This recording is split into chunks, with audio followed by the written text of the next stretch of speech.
Sierra Nevada foothills. My name's Douglas Truth, and Words Fail Me is the name of the show. Planet Earth, right? What are we going to do, right? What are we going to do? That thing in Paris right now talking about the climate thing, and if you've seen videos of the protesters saying that's all sham, which it most likely is, they're being dragged away by the police. They can't even stand out in the street and say, this thing is crooked and corrupt. They're just dragged away. The corporate guys run everything, I guess, now. Movies, a couple of movies come to mind. One, for sure, is They Live. Like how do you explain somebody like Rex Tillerson, head of Exxon? The guy knew 20 or 30 years ago what was going to be happening with the CO2 and the climate of planet Earth. How could a real Earthling do that for money, right? For money. How could they consciously destroy the world? Well, they're not from here. If you've seen the movie They Live, you know who I'm talking about. They're not from here. They're like representatives of some kind of like yuppie criminal organization that comes to different planets and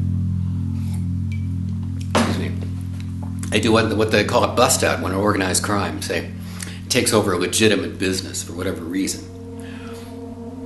Say a restaurant and a thriving business, right? Where they just move into the business and just start ordering things, pulling in whatever credit, lines of credit, business, anything. They just, they don't pay the bills, pull stuff in, and eventually they just walk away, leaving the steaming, smoking hulk of what's left of a business, a bust out, and they take off with the revenue, right?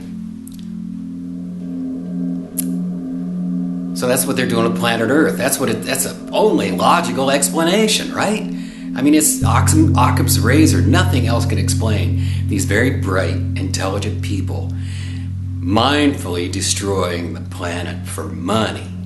For fucking money. For what is no more, it's not even paper bills now. It's not gold coins we're talking about. We're talking about zeros and ones in a computer somewhere. That's what they're doing this for. I mean, it is beyond insane. The only thing that explains it is fucking alien shitheads, right?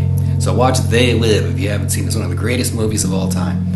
Certainly the greatest political commentary ever, except perhaps for Start the Revolution Without Me. William S. Burroughs talks about the same thing, but he puts it in more graphic terms. Not graphic terms, but he explains it in a more clear way. He talks about the Nova Mob, and they go from planet to planet doing a bust out, and they're almost done with their work here. They're going to leave this smoking ruin, this beautiful blue-green jewel hanging in the depths of space, left a smoking ruin by these assholes, right? My wife came from an ashram where they watch their language a lot,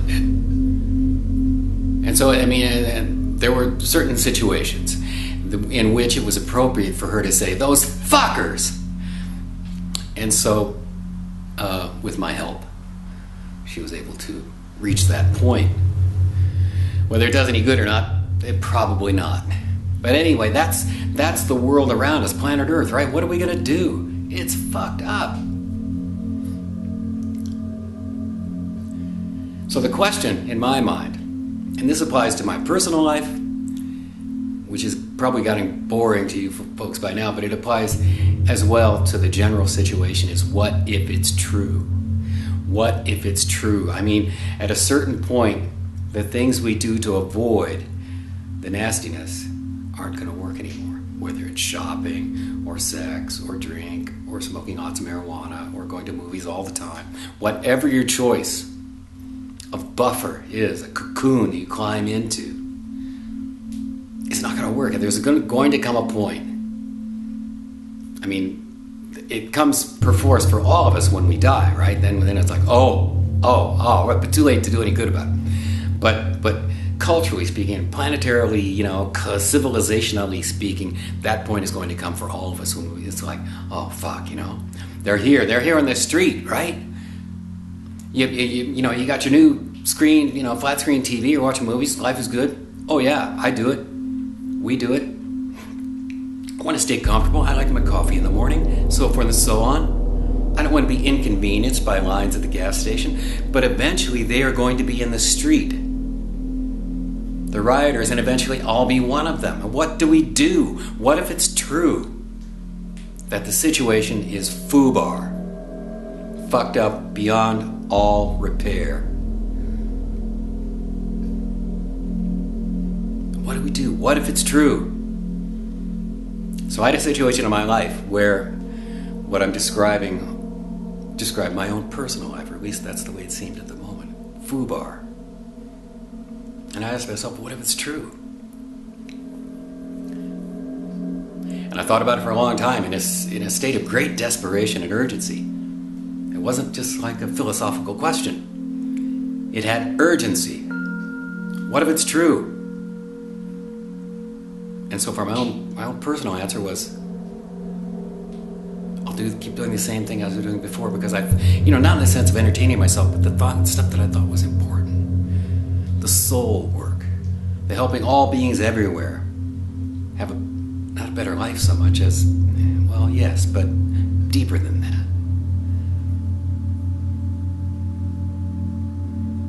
So if you think you're on that path of trying to be a benefit to all beings everywhere, and as we're all flawed and stupid and lazy and self-indulgent and so forth. I am, to a great degree. But if that's our plan, is to do things we can to serve, to be of service, then we should just keep doing that, right? Just try to do a better job, even if everything's fucked up. Even if my life is smoking ruins, then I'm just going to keep doing what I did before in terms of trying to be of service. But on the planetary scale, does that work? Oh, fuck. Does that work on a planetary scale? What if it's true for all of us that the bust out is in progress? Like the red flashing lights in a recording studio. Recording in progress. And the bust out is happening now. And soon they will leave. The Nova Mob. The They Live characters. Those non-humans who are gleefully, seemingly, destroying the planet for a series of zeros ones in some computer somewhere. What if it's true? What do we do? Well, I think all we can do is continue to is at least try to get into that mindset of not being out for ourselves. Number one is comfort. Like, give up it is in the bone. It is in the bone. Rudolf Steiner says it's humanity's number one problem is the need to be in the search for comfort. Boy, don't we have it, right? And it's not bad just because it's like some kind of indulgence. If we're comfortable, we don't change, and that's what we're here to do. To change, and if we're comfortable, we won't. So a sense of conflict is necessary, but I don't know if the planetary destruction, that might be a little bit extreme, an extreme remedy. What do we do?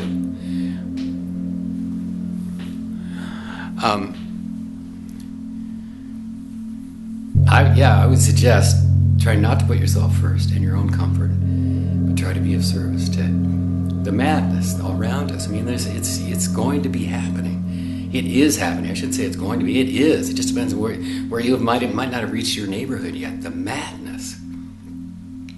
These politicians, all of them, except for a couple, mad, crazy. Things have changed. The They Live scenario. My dad was a vice president, general counsel of a very large public utility in the Midwest. He drove an old Buick and a Dodge Dart. His suits were from short sleeves. His suits were from JCPenney. I had to work extra hard, get a job delivering eggs to trade in my fat tire Schwinn for this bike I lusted after, which was this golden enamel. What was the brand? I can't remember. But it had a twist grip, a 3-speed twist grip shifter. You twist the grip on the front and it would go from 1, 2, 3 speeds, right? Fantastic. And narrower tires, I could ride a lot farther on this bike. But I had to fight to get that bike. I had to work hard to look for newspapers. I hated that. But today, a man in that position, equivalent position in the industry to my father, would be probably, I don't want to cast aspersions on any individual person because there are good people everywhere, but most likely they're fucking rich, they're insulated from the problems of society, and they think they're above them, and they don't send their kids to a public school like my dad did, public university. No, things have changed. We're in a different kind of society than we were 40 or 50 years ago. What are we going to do about it? I don't know.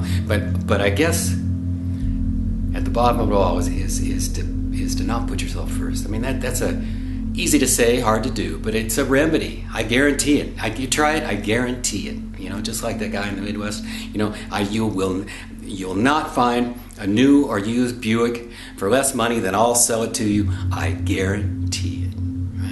I guess I'm trying to limit these things, but I just can't stop talking when my inner preacher gets going, all right? Kindness is always possible. Thanks so much.